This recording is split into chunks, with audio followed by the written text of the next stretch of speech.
जगह गृह मंत्रालय, north block, Delhi. Secret operation at midnight को लेकर गृह मंत्रालय में हाई लेवल मीटिंग बुलाई गई। जम्मू कश्मीर से धारा 370 हटने से ठीक पहले हुई मीटिंग के बाद ये सबसे बड़ी दूसरी अहम मीटिंग थी।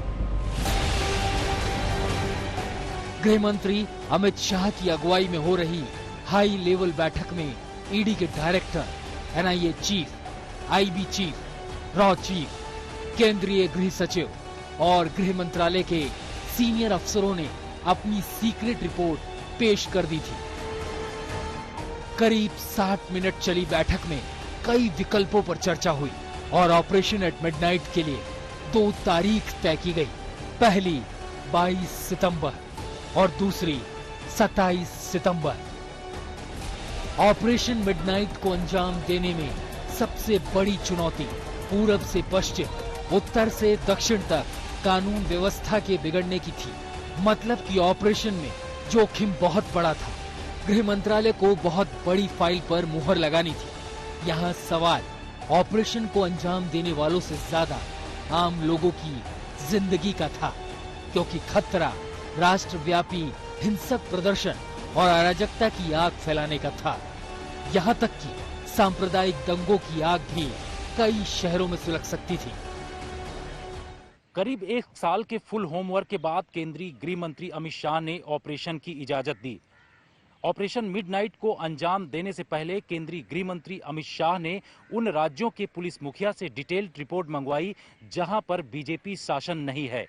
वो चाहते थे कि इन राज्यों के पुलिस रिपोर्ट के बाद बड़े एक्शन लिए जाएं, क्योंकि यहां पर अगर केंद्र बनाम राज्य सरकार हो जाएगा तो स्थिति अलग हो जाएगी। इस ऑपरेशन को पूरी तरीके से बेहतर करने के लिए अमित शाह ने इस तरीके की रिपोर्ट मंगवाई और इसके बाद उन्होंने 100% ऑपरेशन को स्ट्राइक रेट करने के लिए इस तरीके के बड़े कदम उठाए। ऑपरेशन मिडनाइट से पहले अमित शाह ने खास तौर पर उन राज्यों के पुलिस मुखिया से डिटेल रिपोर्ट मंगवाई जहां बीजेपी की नहीं बल्कि दूसरे पार्टियों की सरकारें हैं। मकसद ऑपरेशन मिडनाइट को लेकर केंद्र बनाम राज्य के तकरार की जगह तालमेल और भरोसा कायम रखना था। ऑपरेशन की कामयाबी ग्राउंड पर केंद्रीय एजेंसियों और राज्य की जांच एजेंसियों के तालमेल पर निर्भर थी।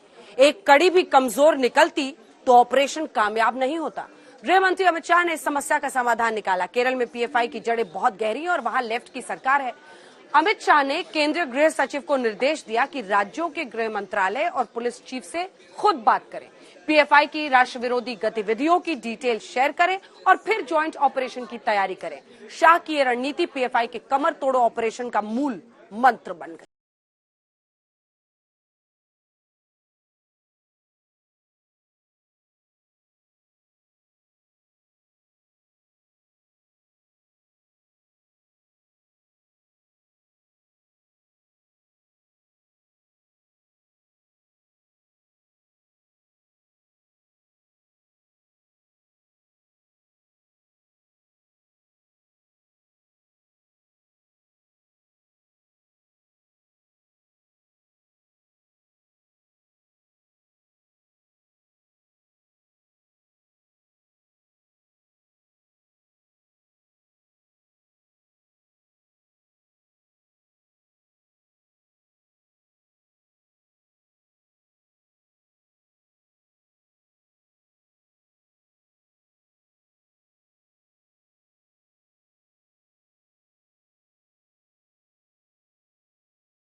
काडर पर नॉन स्टॉप छापेमारी शुरू हो गई।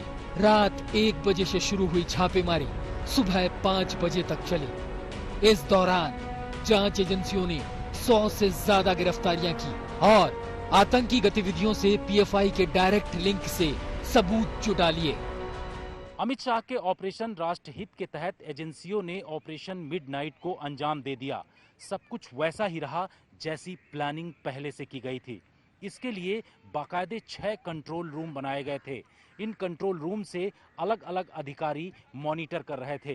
गृह मंत्री अमित शाह भी पूरी रात इस पूरे ऑपरेशन को अंजाम देने के लिए मॉनिटरिंग भी कर रहे थे।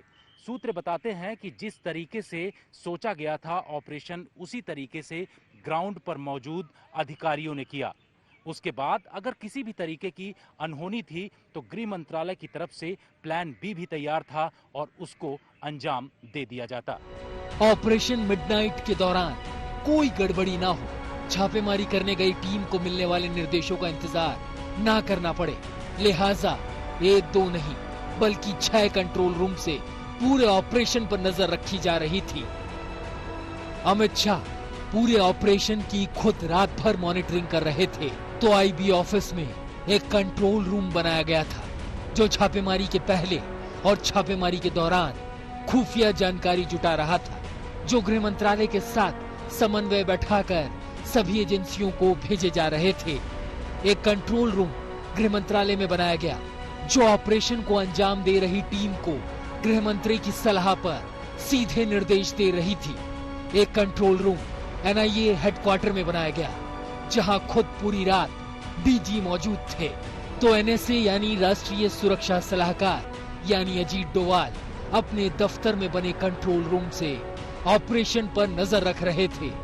वहीं दक्षिण भारत के लिए 2 कंट्रोल रूम कर्नाटक और एक कंट्रोल रूम मध्य प्रदेश में बनाया गया था। कंट्रोल रूम बनाने के पीछे मकसद ये था कि देश में दिए जा रहे सबसे बड़े ऑपरेशन के पीछे किसी भी तरीके का कंफ्यूजन न रहे। सभी टीमों को सख्त निर्देश दिए गए थे कि इस ऑपरेशन को कैसे अंजाम देना है। समय समय पर गृह मंत्रालय के अधिकारियों ने इन टीमों को ब्रीफ भी किया था और ये जानकारी दी थी कि कब, कैसे और क्या करना है। 22 सितंबर को हुई छापेमारी के साथ ऑपरेशन मिडनाइट का पार्ट 1 पूरा हो गया। मिशन 100% कामयाब रहा। अब ठीक 4 दिन बाद ऑपरेशन मिडनाइट को एक बार और फिर अंजाम दिया जाना था। तैयारी पहले से पूरी थी। ऑपरेशन को प्लान के तहत 2 हिस्सों में बांटा गया। पहला पीएफआई के टॉप काडर पर कानूनी शिकंजा कसना, आतंकी गतिविधियों के सबूत जुटाना, और दूसरा हिस्सा था पहले गए काडर से पूछताछ के बाद मिली डिटेल के आधार पर छापेमारी की लोकेशन को बढ़ाना और घटाना। ऑपरेशन सफल हो, लिहाजा खास तौर पर एनआईए को शामिल किया गया था। वहीं एनआईए जिसने पीएफआई की पूरी कुंडली ऑपरेशन से पहले ही तैयार कर ली थी। छापेमारी की बात जैसी आशंका थी, पीएफआई ने वैसा ही किया, लेकिन हिंसक प्रदर्शन से निपटने की तैयारी पहले ही की जा चुकी थी। पीएफआई का काडर क्या कर सकता है, गृह मंत्रालय ने पूरी लिस्ट तैयार कर रखी थी। पीएफआई पर कानूनी एक्शन से पहले गृह मंत्रालय में पीएफआई डेस्क बनाया गया, जिसका काम सिर्फ और सिर्फ पीएफआई से जुड़ी डिटेल जुटाना, यानी पीएफआई की पूरी कुंडली तैयार करना, यानी पीएफआई कहां-कहां एक्टिव है, कहां से पैसा आता है और कैसे पीएफआई भारत तोड़ो एजेंडे को आगे बढ़ा रहा है। गृह मंत्रालय में पीएफआई डेस्क बनाने का प्लान सही साबित हुआ। यही वजह है कि ऑपरेशन की व्यूह रचना करने के लिए इस तरीके की कोशिश की गई। इस डेस्क में एनआईए, ईडी और आईबी के अधिकारियों को रखा गया। जानकारी यह है कि एनआईए के जो अधिकारी हैं, इस डेस्क में जाकर के उन्होंने जहां टेरर लिंक की छानबीन की, तो वहीं टेरर फंडिंग की छानबीन ईडी की तरफ से किया गया। तो आईबी की तरफ से बड़े स्तर पर खुफिया जानकारी इस पूरे प्लान को लेकर के जुटाई गई।